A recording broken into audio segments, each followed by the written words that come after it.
नमस्कार, ये आकाशवाणी पटना है। अब आप खालिद रशीद से प्रादेशिक समाचार सुनिए। पहले मुख्य समाचार। केंद्र सरकार और किसान संगठनों के बीच 5वें दौर की बातचीत जारी। सरकार ने आंदोलन समाप्त होने का भरोसा जताया। कृषि सुधार कानून के विरोध में बिना अनुमति के पटना में धरना प्रदर्शन करने पर नेता प्रतिपक्ष तेजस्वी प्रसाद यादव और महागठबंधन के नेताओं के खिलाफ मामला दर्ज। प्रदेश के विभिन्न जिलों से कोरोना संक्रमण के 573 नए मामलों की पुष्टि हुई। इस महामारी से स्वस्थ होने वालों की दर 97% से अधिक हुई। और राज्य में ठंड के साथ कोहरे में बढ़ोतरी, दृश्यता कम होने से विमानों की आवाजाही प्रभावित।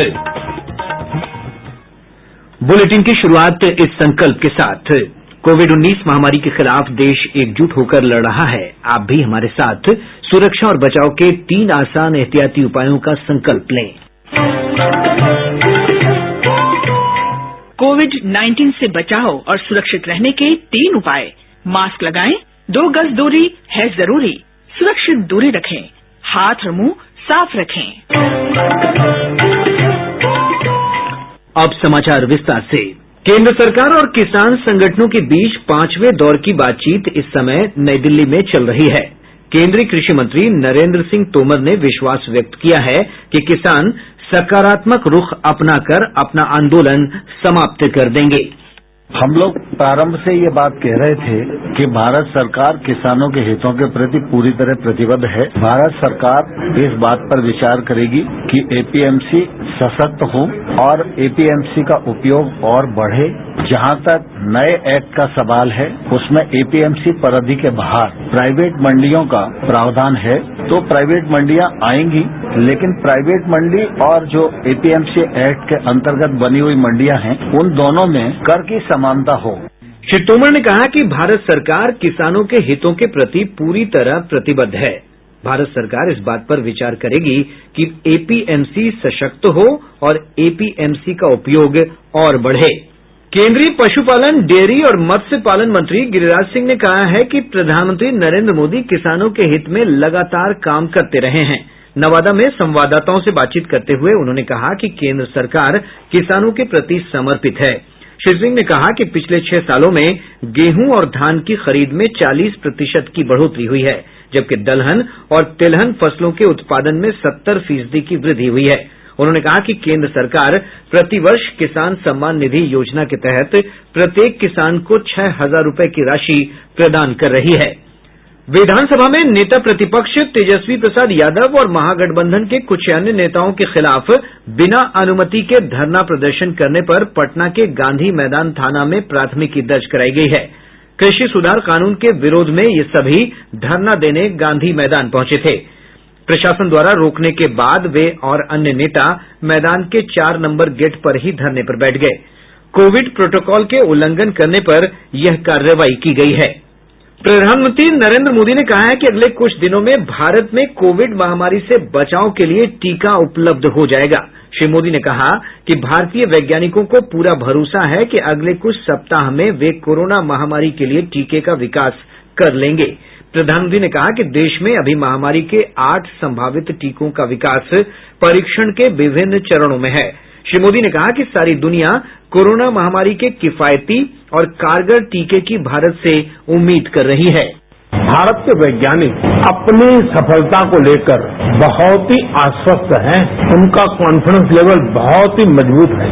अभी अन्य देशों की कई वैक्सीनों के नाम बाजार में हम सब सुन रहे हैं, लेकिन फिर भी दुनिया की नजर कम कीमत वाली सबसे सुरक्षित वैक्सीन पर है और इस वजह से स्वाभाविक है पूरी दुनिया की नजर भारत पर भी है।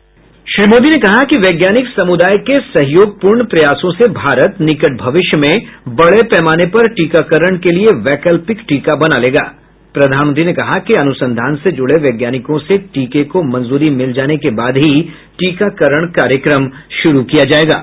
भारत ने एक विशेष सॉफ्टवेयर भी बनाया है, कोविन, जिसमें कोरोना वैक्सीन के लाभार्थी वैक्सीन के उपलब्ध स्टॉक और स्टोरेज से जुड़ी रियल टाइम इंफॉर्मेशन रहेगी। भारत में कोरोना वैक्सीन की रिसर्च से जुड़े दायित्व के लिए विशेष टास्क फोर्स का गठन किया गया और वैक्सीन से जुड़े अभियान का दायित्व नेशनल एक्सपर्ट ग्रुप को दिया गया। इसमें टेक्निकल एक्सपर्ट्स हैं, केंद्र सरकार के संबंधित मंत्रालयों और विभागों के अधिकारी हैं, प्रत्येक जोन के हिसाब से राज्य सरकारों के भी प्रतिनिधि हैं। ये नेशनल एक्सपर्ट ग्रुप राज्य सरकारों के साथ मिलकर के काम कर रहा है।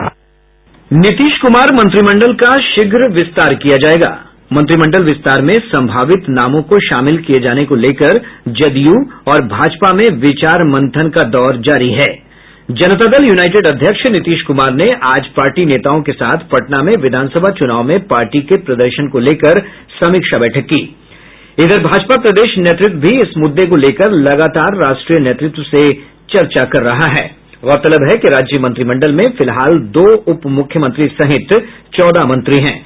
प्रावधानों के अनुसार यह संख्या 36 तक हो सकती है। राष्ट्रीय लोक समता पार्टी के प्रमुख उपेंद्र कुशवाहा ने जनता दल यूनाइटेड अध्यक्ष और मुख्यमंत्री नीतीश कुमार से पटना में मुलाकात की। एक अणे मार्ग स्थित मुख्यमंत्री आवास पर दोनों नेताओं के बीच हुई इस बैठक को लेकर नए राजनीतिक समीकरण के कयास लगाए जा रहे हैं।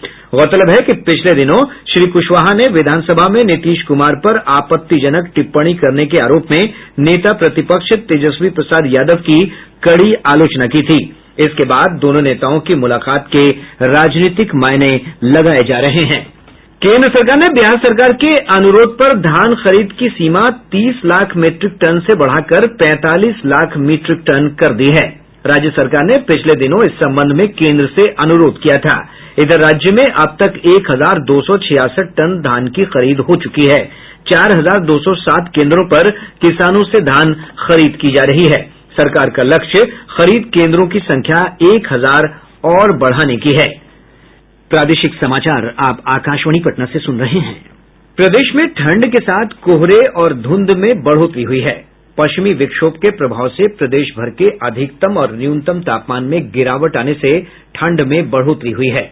मौसम विज्ञान केंद्र पटना के वैज्ञानिक एसके पटेल ने बताया कि आने वाले दिनों में प्रदेश के अधिकांश हिस्सों में सुबह और रात के समय कुहासा छाया रहेगा। आज पटना एवं गया एरोड्राम सुबह में 400 मीटर के आसपास दृश्यता दर्ज की गई और आने वाले 48 घंटों तक सुबह में अतः स्थिति बनी रहेगी। आने वाले 48 घंटों तक मौसम शुष्क एवं सुबह के समय वाटरबॉडीज इलाकों के आसपास जैसे नदी, तालाब, इन भागों में कोहरा का पूर्वानुमान है। इधर कोहरे के कारण दृश्यता में कमी आने से पटना, गया और दरभंगा हवाई अड्डे पर विमानों की उड़ान प्रभावित हुई है। बिहार राज्य प्रदूषण नियंत्रण बोर्ड के अनुसार पटना का एयर क्वालिटी इंडेक्स 464 पर पहुंच गया है, जो काफी खतरनाक माना जाता है। प्रदेश के विभिन्न जिलों से कोरोना संक्रमण के 573 नए मामलों की पुष्टि हुई है। इसके साथ ही संक्रमितों की कुल संख्या बढ़कर 2,38,541 हो गई है। स्वास्थ्य विभाग की रिपोर्ट के अनुसार पटना जिले में संक्रमण के 197 नए मामले सामने आए हैं।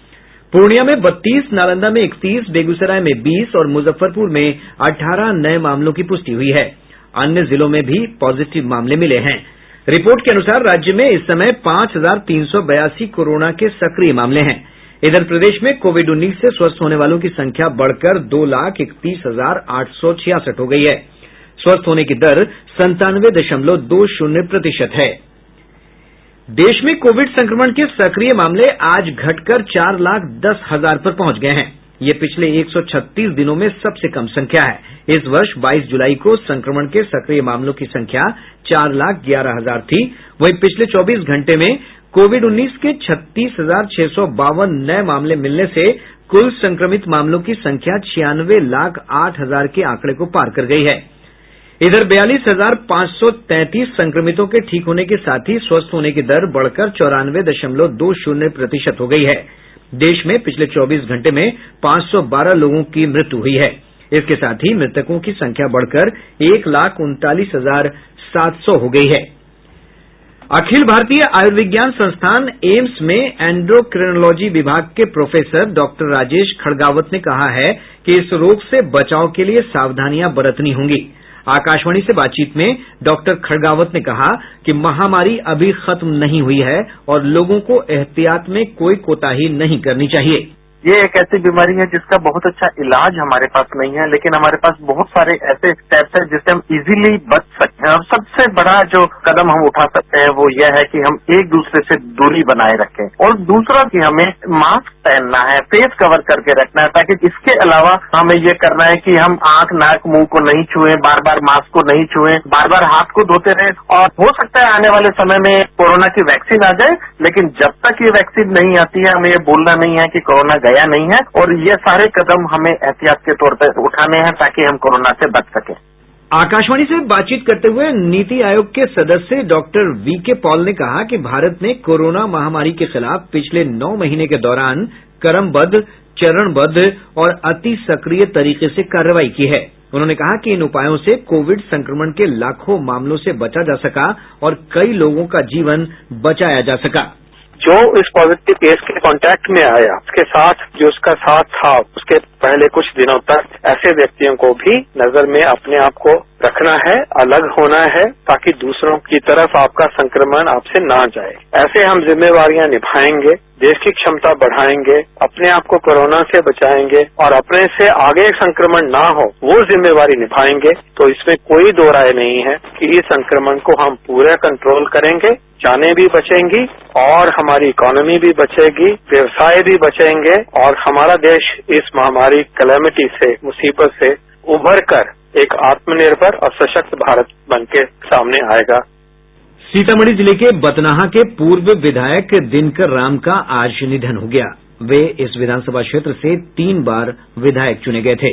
राज्यपाल फागू चौहान, मुख्यमंत्री नीतीश कुमार और भाजपा के प्रदेश अध्यक्ष डॉक्टर संजय जायसवाल ने उनके निधन पर गहरा शोक जताया है।